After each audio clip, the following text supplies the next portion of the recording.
Just a quick heads up before this episode starts. I'm feeling the grief and loss of great audio with this chat. Some of the tech we used between us didn't quite work as we hoped, so the quality of Elizabeth's audio is less than the usual perfection that we strive for. However, the content is great and the chat is real and raw, so I hope that you can see past it and that as the interview progresses, maybe you won't notice it at all. Thanks for listening. Hello you, and thanks for joining me for another episode of Let's Chat. I'm Claire Sands, co-host of the Silent Why podcast, blog writer, Earl Grey lover, marzipan eater, and childless menopausal woman. Sexy, right? Welcome to another special, timely edition of Let's Chat. In these episodes, I chat to a guest who has experience in a particular area of loss, and through them I'm building a tool shed, metaphorically, of tools that help us face and get through loss and grief. This last-minute episode was inspired by a very honest Instagram post that a previous guest posted last week about the pain of the back-to-school season.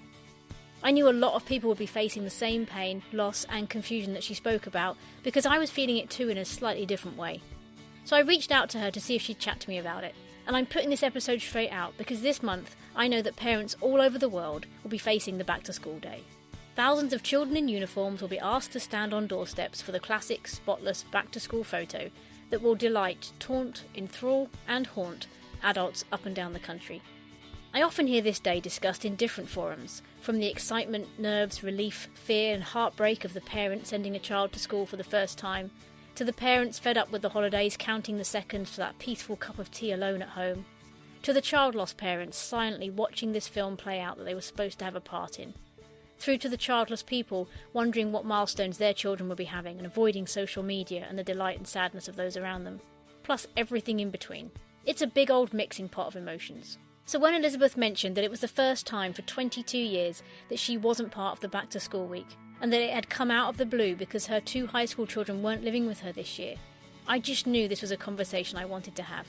We spoke to Elizabeth in episode 26 of The Silent Why, loss 19 of 101, about the death of her son John Paul, who had trisomy 18 and only lived for just over a day.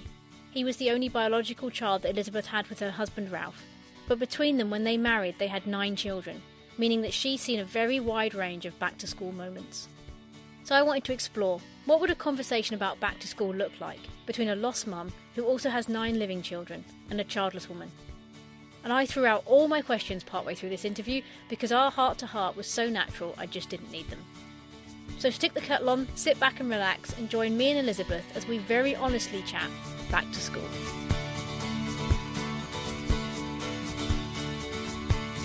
Well, thank you, Claire. First of all, I'm so happy to talk with you again.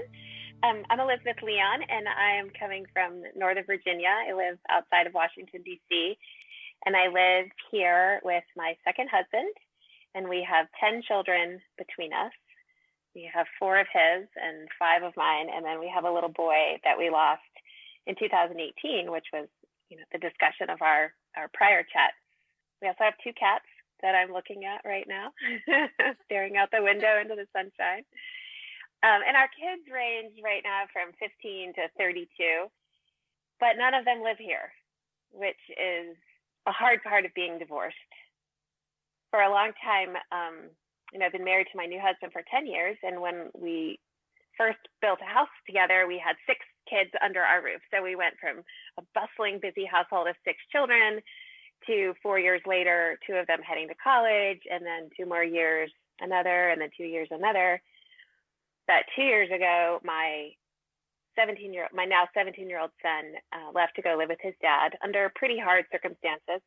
And then just recently, his younger sister also left under equally hard but slightly different circumstances. So we find ourselves with an empty nest really unnaturally. It feels so unnatural. And I know there are lots of divorced families that deal with shared custody and lots of parents out there who either have chosen to not live with their children or, like me, are heartbroken to not be the one to be raising their kids day in and day out. So that's kind of where we are.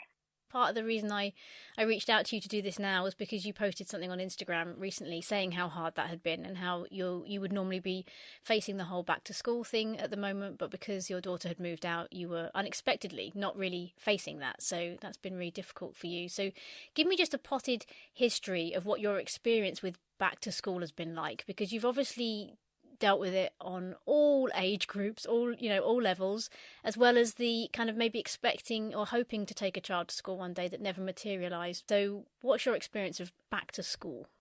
Oh my gosh, that is such a milestone for parents. I can think so clearly when my oldest daughter was 5, and I can still see that picture of her in her little backpack, and she was at a Catholic school, so she was all dressed up, and just that sense of surrender that it's not all my job anymore. Like, now I'm handing them off to someone else, and will they be okay? Will they miss me? Will the kids be nice to them? What will their experience be? Just that first foray into the world being more than just your universe that you've created for them. So back to school, has been a huge deal. I mean, especially when we had 6 kids in our house, all the school supplies and all the uniforms, and figuring out the PE uniforms and the shoes and the lists of, we would go to our Walmart here with 6 back to school lists from each teacher, and checking off, you need 4 notebooks of these colors, and you need 2 plastic folders, can't be paper, must be plastic in these colors. It was just, it's always been a lot. And we were always really good about doing the fun pictures on the front porch. And even that changed from having all my kids in one K-8 grade school, and then shifting into high school. And then the year that they went to college, I mean, that was a whole nother rhythm of, now we move kids into college in August. And then 2 weeks later, we send kids off to our local schools. So it's a lot. It's a lot to do. It's a lot to think about as a mom. It takes up a lot of space and energy. And I just felt this huge silent void of that this year. Just the silence of that. And my social media, all my memories are popping up with 5 years ago, 4 years ago, 8 years ago. And I'm looking at these pictures of all of us at different stages on that front porch in the morning, or catching them from the back as the high schoolers would walk to the bus. It's been such a strange season of not doing any of that. Yeah, that's hard. And I'm guessing it's a different sort of, the way you're talking about it, I'm thinking there must be such a vulnerability. This child has been, its whole universe has been you and your home and everything you've done for it and everything you want for that child. And then you give it to somebody 5 days a week, and they're teaching your child, a lot of stuff that you're not party to. You're not there. You don't know what they're learning exactly. And as I get older, I'm starting to realise how important that question is when you come home from school. Your mum's like, how was your day? And you're like, yeah, it's fine. But there's so much they want to know about. What are you doing? How's it going? What's happening? I can really see why that feels so important now as a parent. But I'm guessing you feel quite vulnerable in that moment. How is it different, what you're feeling now, compared to that feeling of when you sent them off, when you were feeling all those emotions? It's an interesting question, because I've tried to, and I've been I've really, really been grieving these losses of the kids not living here anymore, the younger two. And I've tried to ask myself, like, maybe you can pretend they're at boarding school, or maybe you can pretend they're at college, because I miss my college son very much, but I grieved, and I didn't grieve when he left. I was sad and I missed him, and I kind of mourned that transition, I suppose. So maybe I did grieve the transition a little bit, but it just felt so appropriate. I had a whole life to expect that and to prepare myself mentally for him being away. And so this vulnerability is quite different.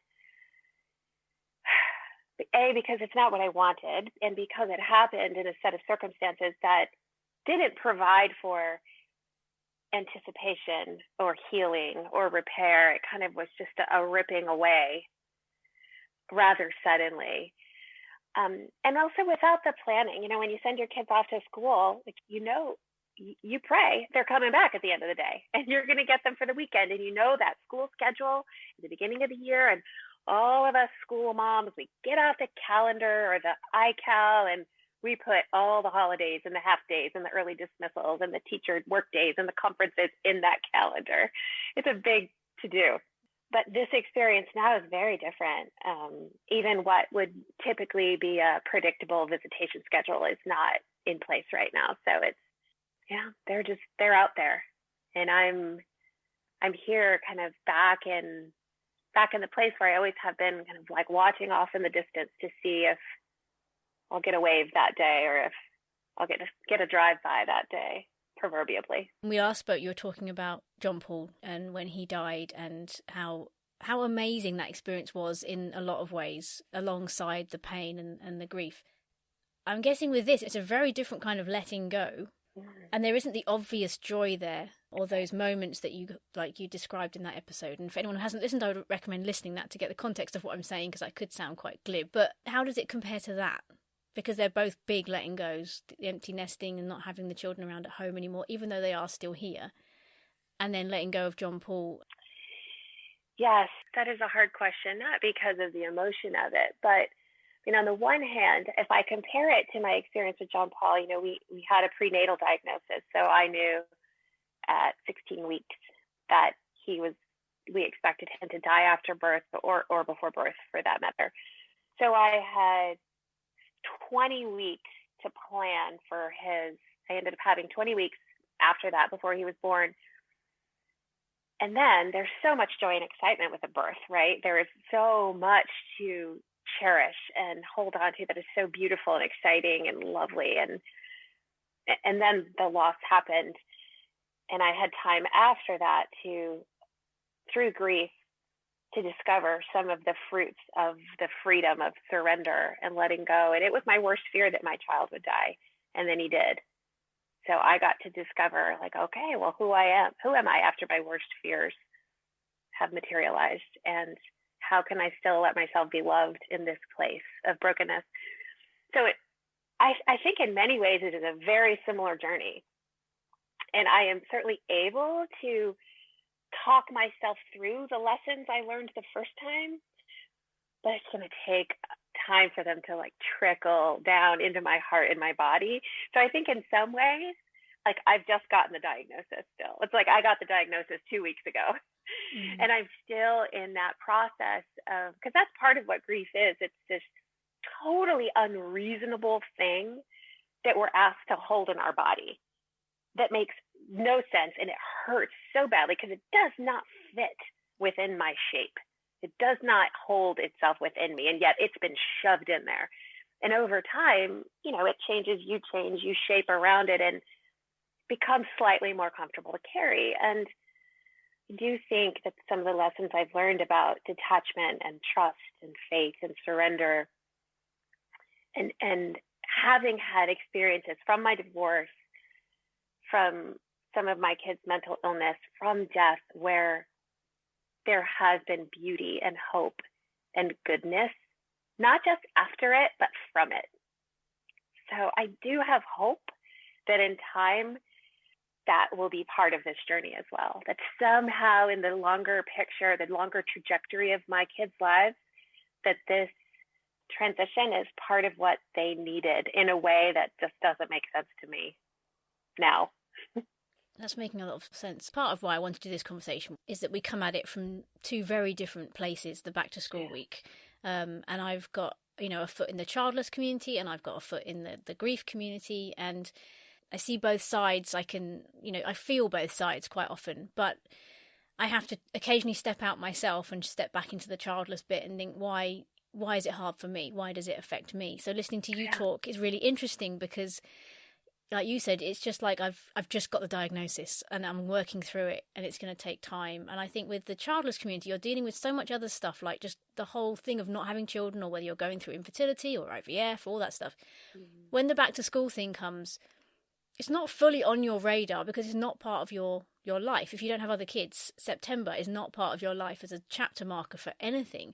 In fact, my last blog is about, I don't want September to be a chapter marker for me. I want to take that all out of it and enjoy it for the last bit of summer. But for a lot of childless people, it's become this. Everyone's going back to school. So your social media gets filled with lots of pictures of children in uniforms. And there's one part of you that's just like, that's lovely because they always look really cute and they're so clean looking and everything looks so hopeful, And then and there's another part of you that's just like, that's never going to be my world.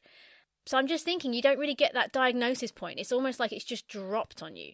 So I guess that's the diagnosis, and it comes out of the blue, But then within a few weeks, your life goes back to normal and it kind of moves on again. And then another marker hits like Christmas or Easter or another milestone for kids in some way. And you don't get that time unless you make it to stop and process and think, this isn't part of my life. This will never be part of my... And you have to be almost that brutal with yourself. I would encourage people, because if you don't, you swallow it and you move on to another year. And I see people on childless groups that possibly 10, 15, 20 years later are still getting that same pain from every September, getting that same pain from things. And I just think, I don't want to live my life like that. I don't know how to get fully around it, but I don't want that to be my life. So I have to intentionally, I say this, I haven't fully done it. I need to do it probably, but I need to intentionally say to myself, this is not your life. This is never going to be your life. It might be that you'll be a part of other people's children's in some way like that. But you're not going to be doing that back to school thing. And it's very easy to get bitter about it and hide, which I don't want to do either, because I've got friends that are all sending their kids off to school for the first time, or they're sending their last child off to school and it's their first day. So it's hard, because you want to support those. I don't want to be bitter about that, but at the same time it's hard to draw alongside somebody. I would imagine, I don't know, now would you find it difficult this week if you had to draw alongside somebody that was excited about back to school? I have felt a little bit of, it's not bitterness, but sometimes I feel a little jaded.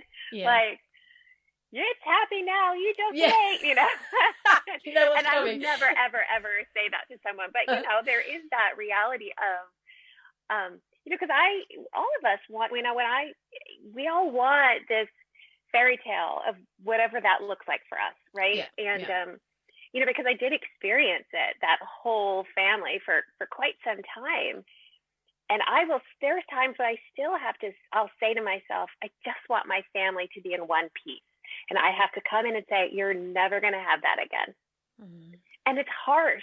And in listening to you, I wonder if one of the challenges when you deal with childlessness, and obviously I don't understand that in the same way that you do or your community does, but the time and the journey it takes to go from I don't have a child right now to I'm never going to have a child. Like, to me, that feels like, even to hear you say never, I'm like, oh, yeah, that's hard.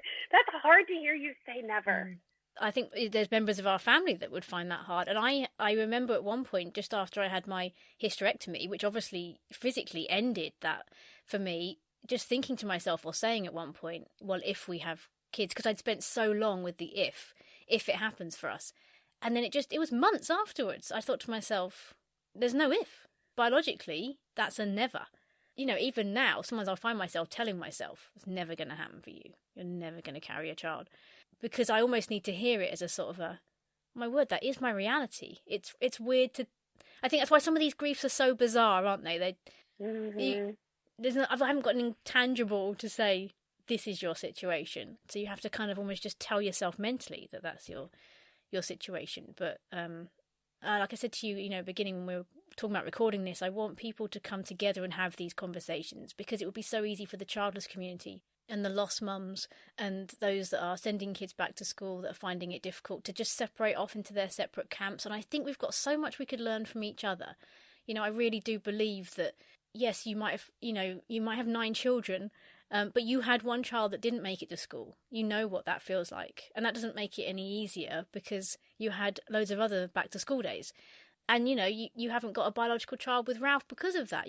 Childlessness on one level. So, I think there's so much there. I learn a lot from hearing you talk and thinking, okay, because, childless people can very quickly idealise parenting. And make it this wonderful thing with this beautiful baby that goes off to school and has this magical goodbye moment. And, it's so dangerous to do that and not listen to the hardness and the pain and the busyness that comes with it. So I love that we can, talk and learn from each other like that. I think that's really important. I'm already learning, listening to you talking and thinking, okay, what do I need to do to face this? There's complexity in being able to kind of hold space for the fact that, like, I'm very aware that next back to school is when John Paul would have been starting kindergarten. Right. And I don't know why there's such a marker around kindergarten. Honestly, if he were still alive and a healthy child, he would have been in preschool for 2 years. So I don't know why kindergarten feels like a bigger deal. So I'm very aware of that, what would have been. So I don't ever want to take that out, because it's not holding on to my grief as much as it's a place where my love for my child continues to grow and continues to be present. But I also can't allow that. And I've had to figure out how to live my life and have beauty and fullness and joy, like despite carrying this, despite accommodating this loss within my body, so that I hold both of those things together. And, you know, that's part of what I think all of us are asked to do. We're not asked to minimize the grief of not ever having a child, or of continuing to long for a child. Even, you know, sometimes we long for things we can never have, while continuing to seek beauty and goodness, and, you know, maybe motherhood in a very, very non-traditional way, whatever that looks like for you or for other people that might be listening. Are there things that you've been doing this week to protect yourself a bit from just being around it, being everywhere? Because I know that America went back to school a week before us, so you've already been through those first days. We've got them this week coming up. Have you put anything in place, anything practical that's helpful for other people maybe feeling that? Well, for me, I just try to be really in tune with how I'm feeling. I try to really ask myself that question, like, what does grief look like for me today? And in this case, when I say grief, it's the grief over the loss of my daughter, who I just miss. Like, I just really haven't spent any time with her in 6 weeks at this point now. And I just miss her. So just giving a little bit of space and time for that. And if it means I need to cry for a little while, I do. But then reminding myself of what's true, that I am still a mother, even if she's not here. I am still a writer. I am still a worker. I am still a wife. I still live in a beautiful house, and I can enjoy the sun and the walk and my faith, and really just connecting. And like you said earlier, having to speak a little bit harshly to yourself. I'm speaking truth to myself, but using a very kind voice, saying all the things that are true, even the hard ones, but making sure I say all of the other good ones that are very present.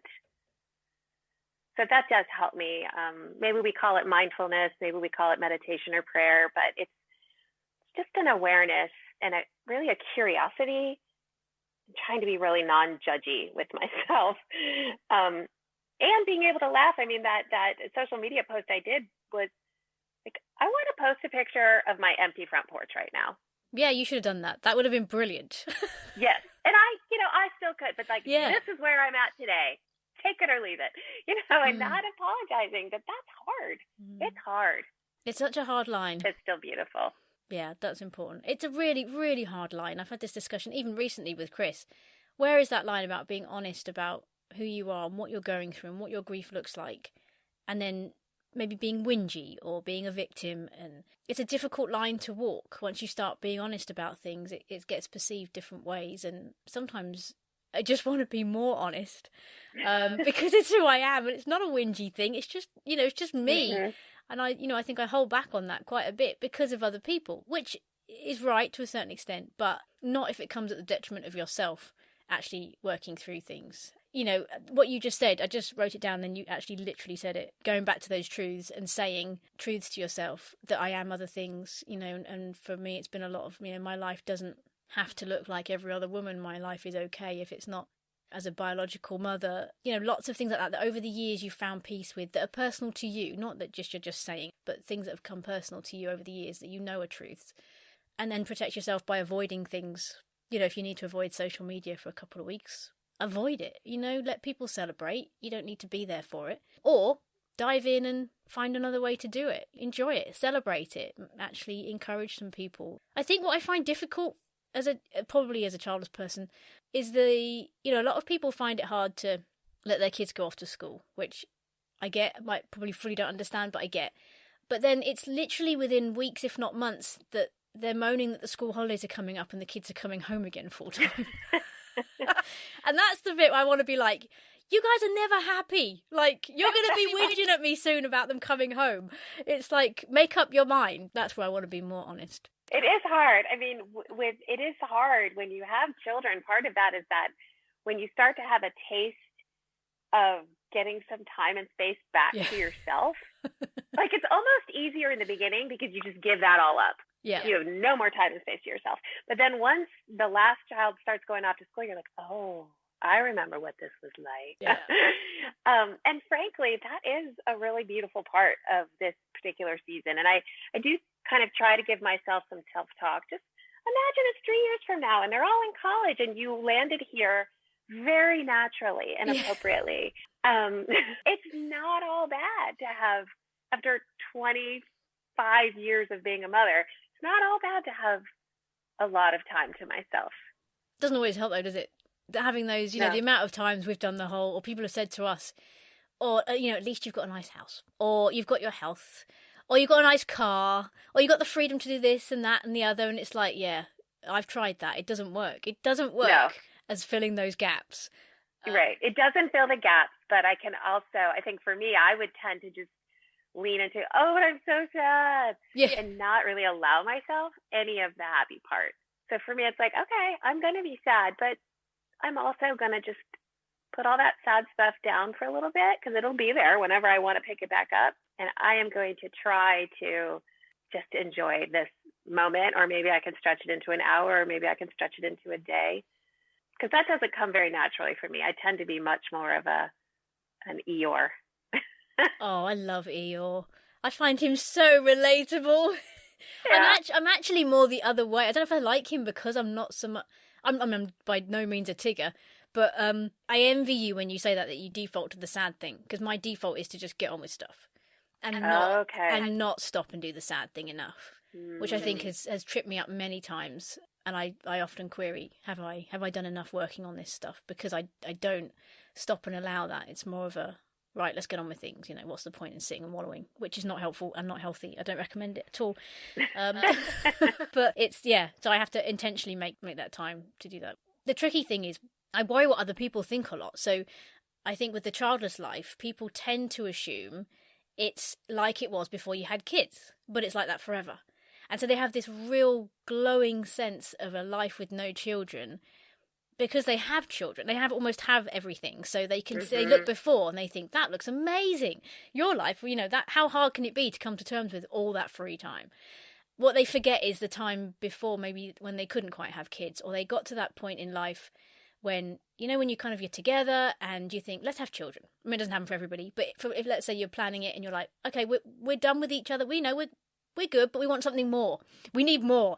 Let's have a child. We need something else to focus on. Exactly. Yeah. It's just enough of the two of us. Let's have a new challenge. But it's that you live in forever. It's not the happy honeymoon bit before. It's the, are we enough? No, we're not. Let's have a family. You know, it's those kind of exciting, and so you get stuck there. And I think a lot of people who I know who go away and have an amazing time without the kids, they have an amazing time without the kids because they're going back to the kids. And it really does help that time away when you're going back to something that is that fulfilling, albeit harder and difficult and more time consuming and all the other stuff that comes with it. There's something about when you go away, the two of you, and then you come back and it's the two of you, and then you make plans and it's the two of you, and then you go away, it's not the same. So I do find that difficult sometimes. I feel like my life looks like it's nicer and easier and, you know, all that kind of stuff. So when people send their last child off to school and they get a lot of free time, there's that initial thought of like, oh my word, this is amazing. And I worry that's what people think my life is like all the time. And I want to just step in and be like, no. It's a nice little fantasy, right? You and Chris have just been happy and perfect together forever. But for me, it's kind of the equivalent of, you know, I'm looking at my kitchen table, which right now could comfortably seat 10. And it's only ever two of us. So those empty seats are around us. And I imagine in many ways that's exactly the same for you and other childless couples that have longed for and tried for and searched for a way to fill that table. So it's not like you're at your little parlor table that only ever sat two people. Yeah. You know, we've got these tables where maybe there were people that aren't anymore, or there are empty chairs that we always hoped would be filled. And we carry that sort of metaphorical empty space around with us. Yeah, it's so true. And I think, you know, I would really urge people possibly you included, to not have those around you for too long, because we've had to make decisions of, having extra bedrooms, and we had a bedroom set up for guests and that. We thought, lots of people will come and visit. No one really did. So we took the decision, you know what, we can't sit and look at this. We can't look at this gap anymore. Let's turn it into a podcast room. Let's turn it into a writing room. Let's make it something that fits our life. And that's been brilliant. That's been a really healthy decision to not have gaps that look like that's where the nursery should have been. That's where this should have happened. I think you need it for a while because it's really healthy with that grieving. You need to look at that table and process and focus on, that for a bit. And then there comes a point when it's like, okay, right, well, that's still going to be the case, but I'm not going to have to look at it every morning as a reminder. Looking at back to school week, I don't know if you can, I'm just trying to think, is there anything you can do about that to make that not be quite so painful? Well, I think about the very first Thanksgiving. In America, we celebrate in November. Thanksgiving of 2011 was the first Thanksgiving after my custodial arrangement with my first husband when I didn't have my kids. So my answer was I packed up and I went to the Bahamas for a week. I said, I am not staying in the country to do this holiday where I'm just weeping and sad around the table. But I don't know how you take an entire holiday around the month of September and where you can go to escape back to school. But I do think one strategy is certainly just looking away, if you could. But that tends to not be my MO. I'm more of a look right into it and face the feelings that I have about it. But you are making me think about my daughter's room. Which frankly is a disaster still. Like it's been weeks and I haven't wanted to touch it, and there's like a dead plant in there, because my hope is that she will come back and at least like spend the weekend or something. But I don't have to leave it like a shrine for her like I would have. We never got to make a nursery for John Paul, but I know a lot of parents of loss struggle with that, what to do with the space. And so I appreciate that journey of your grief with Chris to just say, no, it's time. We don't need to still watch and wait if these things are going to happen. And it's different, different for everybody. I know that some people don't touch rooms when someone dies for years. I know that I'm at the other end of the scale where I've said to people around me, you need to stop me if something happened to Chris, stop me clearing out, because my go-to would be to try and remove everything. I would regret it, but my gut instinct, I remember even when pets have died, I've come back from the vets and just cleared everything away into a different room. I can't look at I don't want to look at any of it. And I've recognised over the years that doesn't help. It doesn't help with your processing at all. I think you have to recognise what your go-to is and what you need, and either stop yourself or encourage it. And I love what you said about looking straight into something. Maybe it is opening Facebook and looking right into it and just crying and being like, this isn't my life. But sometimes that helps you through it. And the next one's easier because you think, I don't need to do that again. I did it. Because I think the unhealthiest thing of all would be to somehow deny that this was our life. Yeah. Right? To be able to say so honestly and vulnerably, this is a terrible season. I am aching in this season. One more backpack is going to break me open, or, whatever. I think telling the truth about that for me is always what leads to greater freedom, not hiding that, like really being honest about my feelings.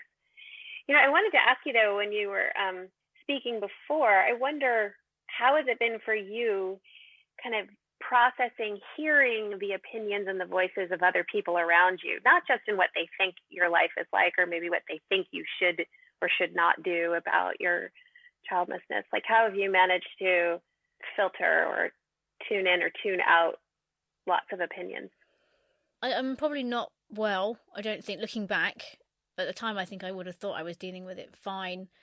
The whole way through our childlessness, we've been very much like, okay, well, this is going to be our path, so let's do our best. We want to be good examples of how life doesn't need to beat you down. We wanted to be good examples of people of faith, and that's not really been that helpful for us. I think we could have really sat down and thought about it more. But with other people, it's really hard because I always want to be kind, so I always want to swallow what people say, even if it hurts, to not hurt them, which again I don't think has been hugely helpful, even other people understanding our situation, because we've seemed okay about it the whole way along.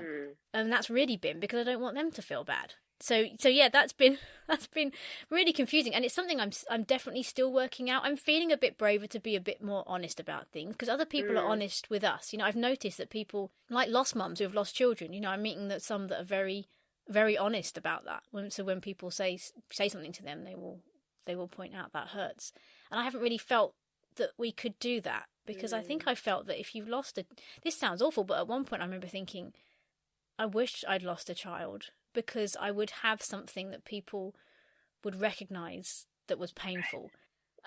People just give you this response of, oh my word, like whatever you say now is okay, because I know you've been through something horrific. And I don't feel like you get that with childlessness. I feel like it's more of a, oh, that's awful.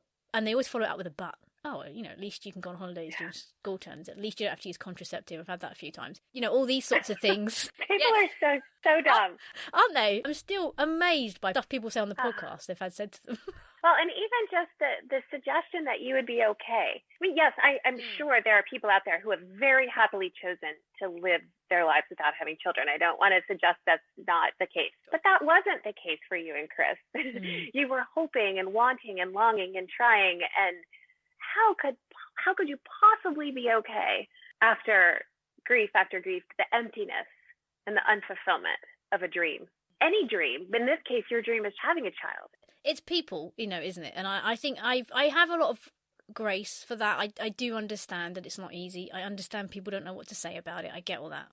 I think it's just when you're so okay about it, people are okay around you, which is sort of what you want. But at the same time, when they're so okay around you, you get wait a minute. Yeah, exactly. You get surrounded by all these happy memories and things happening, and that line of being involved and wanting to be happy for them and actually having the pain inside that you feel, really tough to walk. I mean, I understand why people separate themselves off from kids, in the family and else. I don't think it's good. I don't think it's healthy, but I do understand the decision to try and live their life separate from that. It doesn't work because it doesn't get rid of any of the pain, and you lose out on a lot, I think. But yeah, I do really understand that. Problem with me is I project a lot of things onto other people that they've never said or done. So I think, oh, they obviously think this, or they probably think that we went away and had an amazing holiday because it was abroad and we had some amazing photos. They probably think that's just our life. They don't know that half of it was spent with the two of us just looking at each other being like, what has our life come to?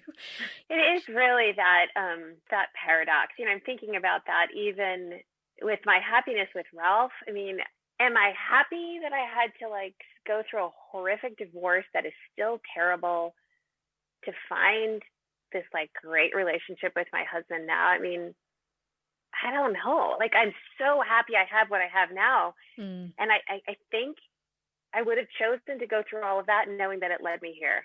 I would like to say with confidence every day I would choose that, but it is hard. Sometimes I think, would I be happier staying in a mediocre life without knowing loss? It's so tricky because the bravest answer I can give is that I am happier now, even because of all the grief, because it has shaped me and it invited me to live life at this deeper level. Maybe those people that are making these fairly ignorant comments really haven't ever had to struggle with anything. I find that hard to imagine, but you and I have known a struggle that allows us to engage with ourselves and engage with the world, I think with greater authenticity and greater honesty and greater joy, that I would choose every time. But the journeys are hard, that's for sure. That's so important. And I think I've thought that a lot with childlessness. A lot of people throw out what they have to try and get what they don't have. And in the process, you can lose what you have. I'd feel exactly the same way. If I had to go back and not go through childlessness, it would mean not being with Chris. And it would mean not having our relationship. I might be married with kids somewhere else, but be miserable. Would I choose the same road? I think I would. Yeah, I'm almost definite I would, because, I love what I have with him, with all the troubles that, might come with it. And that's, I think, something I try and encourage other people. If, a lot of people with childlessness would say they've got a great relationship when they're working through it, but some people throw that away trying to get the child. The IVF goes on and on and on, it splits the marriage, or, they lose a child and the grief splits the couple, and all these sorts of things. I just think, don't Don't forget the amazing thing you have. And it's probably the same with people taking kids back to school and struggling with a few of, that could become your whole week and you could be really upset. But at the same time, I'd say there's amazing things you have got, and it doesn't make up for it fully for what you're going through. Yeah. But you've got to cling to it a little bit, because if you don't cling to that, you can lose the good stuff that is around. And that to me is heartbreaking. Yeah. And I'm thinking too about the rhythms. I mean, for all of us, I think even for, if I were a mother who had kept all of her little children in her nest and they all just went off to college, there is still like an ache. Mm-hmm. There's an ache that comes with an empty nest, even a nest that emptied very naturally. Because by the time your nest gets empty, like you were probably all at middle age, right? And then we're starting to deal with, wow, my life is really changing. I am not young anymore. I don't have all of my years in front of me. And you start to grapple with sort of the grief and the ache and the acceptance of a whole new stage of life that for many people comes with an empty nest, but for other people, you just transition into and have to begin to look at what does it start to mean to have different rhythms in my life. And I think part of the back to school emptiness is that we all went to school. Like we all were raised going to school, so that fall into September rhythm is in us from our own first 12 or 16 or longer years of school. So it's hard to break away from that, but you find yourself in a season where it's time to break away from it. Mm. And how does this new rhythm feel for me? How do I shape myself around this new set of expectations? And I'm just really beginning to learn that as my motherhood has started to transition and now very rapidly changed. Yeah. You've made me realize that actually, not only when you don't have children are you in that phase before you have kids of wondering, are we enough? What should we do? I think that you don't have children and you fast forward straight into the empty nest syndrome. Yeah. So I fully identify with that whole kind of like, okay, my whole life's ahead of me. I don't want it to be just me and Chris and the whole life ahead of me. Right. But this is what it is. What do we do with it? Who are we? Yep. How are we getting on? Who am I? What have I been through? There's just so many questions. Yeah. Which is why, again, I really think it's important to bring people together to chat about this, because, if you're with someone that's childless, what you're feeling right now with this blank canvas ahead of you that you didn't really want in this way, shape or form, is the same kind of feeling that they're going through. And if we connect more together like this, we recognise that and be like, actually, you know what, we're in completely different boats. I mean, me and you, couldn't be in a different boat, really, when it comes to being mothers. It's just poles apart. But at the same time, there's so many of the emotions and the feelings that we can learn. That common humanity. I think the more we can make connections and just realize how much we do have in common, I think we're all just kinder. We're kinder to ourselves. We're kinder to people that we meet, even the ones that don't seem to get it. Yeah. Sometimes I'll think if I have a little more peace in my heart, I can think, I'm so happy for you that you don't get this yet. Yeah. There's the jaded bit. Yeah. Well, because we're all gonna face it. We're all gonna age.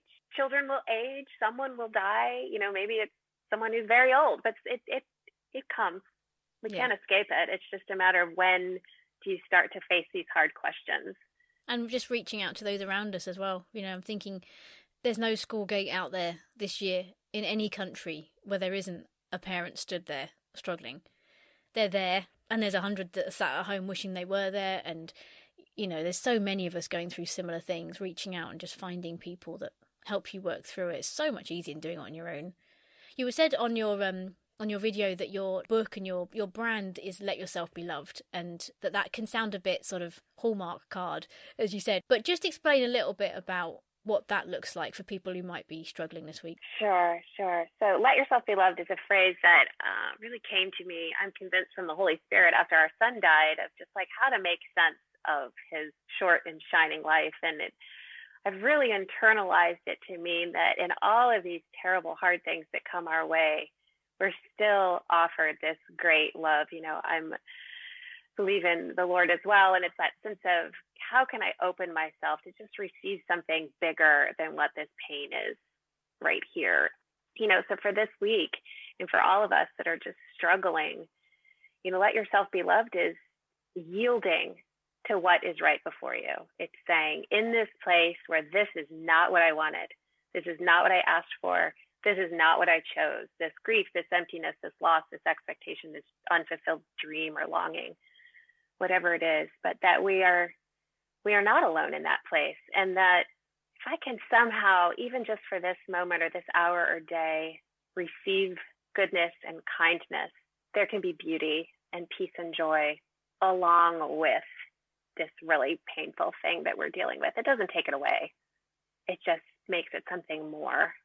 So for me, letting myself be loved is just that reminder that I am not defined by my losses. I am not defined by what certain people in my life have to say about me right now. I am not defined by even the ways I let myself down, that my goodness is bigger than that, and I can practice learning to receive it. So if I went into my metaphorical tool shed and I'm looking for a tool that represents maybe being aware that September's going to be hard for people with or without kids in the whole back to school season, if I'm armed with that knowledge, what kind of tool do you think it might represent? So I think for me it would be a rake, which is a little bit predictable here as September in the States, the leaves start to fall and many of us are dealing with rakes in our yard. But using the rake to just gather together, like literally to go into that landscape of my own heart in this back to school season and just gather in all the different parts of me, the parts of where I went back to school, the parts of all the good things about when my own children went back to school, and all the sad things about having an empty house right now or missing the expectations of what I'd hoped it would be. I think that rake can just bring all of those things together so I can see the whole picture and look at it all together and see all the different facets and dynamics of my life, and remember that this one season of back to school is only part of the leaf pile. It's not the whole pile. A rake, another useful tool for my shed that I don't yet have. Thank you, Elizabeth, for such an honest, open conversation. I know we both got a lot from it and will continue to reflect on it for a few days to come. I don't know what your situation is right now and how you feel about September, but I hope after listening to this that you know that you're not alone however you're feeling, whether happy or sad, lost or found. Every September, at every school gates, there's an ecstatic mum or dad. There's a heartbroken mum or dad crying in the car. There's a childless person avoiding that street. There's a grief-stricken one at home avoiding social media. It's an exciting time for many children, a painful one for many adults. But hopefully opening up topics like this to chat about them and show that although our experiences are very different and our pain is very different, we can come together as humans and learn how to support one another. We can ultimately feel less alone. If you'd like to find out more about Elizabeth and her book, Let Yourself Be Loved, you can visit her website elizabethleon.org, and I'll put links to follow her on social media in the show notes. And yes, Elizabeth is still using her smash pile. I asked her about it after we stopped recording. In fact, there's even something amazing happening with it. Keep an eye out on her social media or drop her or me a DM to find out what that is. And if you don't know what a smash pile is, you need to go back and listen to her episode. Thank you for listening to the Silent Why podcast. If you've got a subject you'd like me to chat to an expert on, please get in touch via our social media or the website or via our email, thesilentwhy@gmail.com. And let's chat.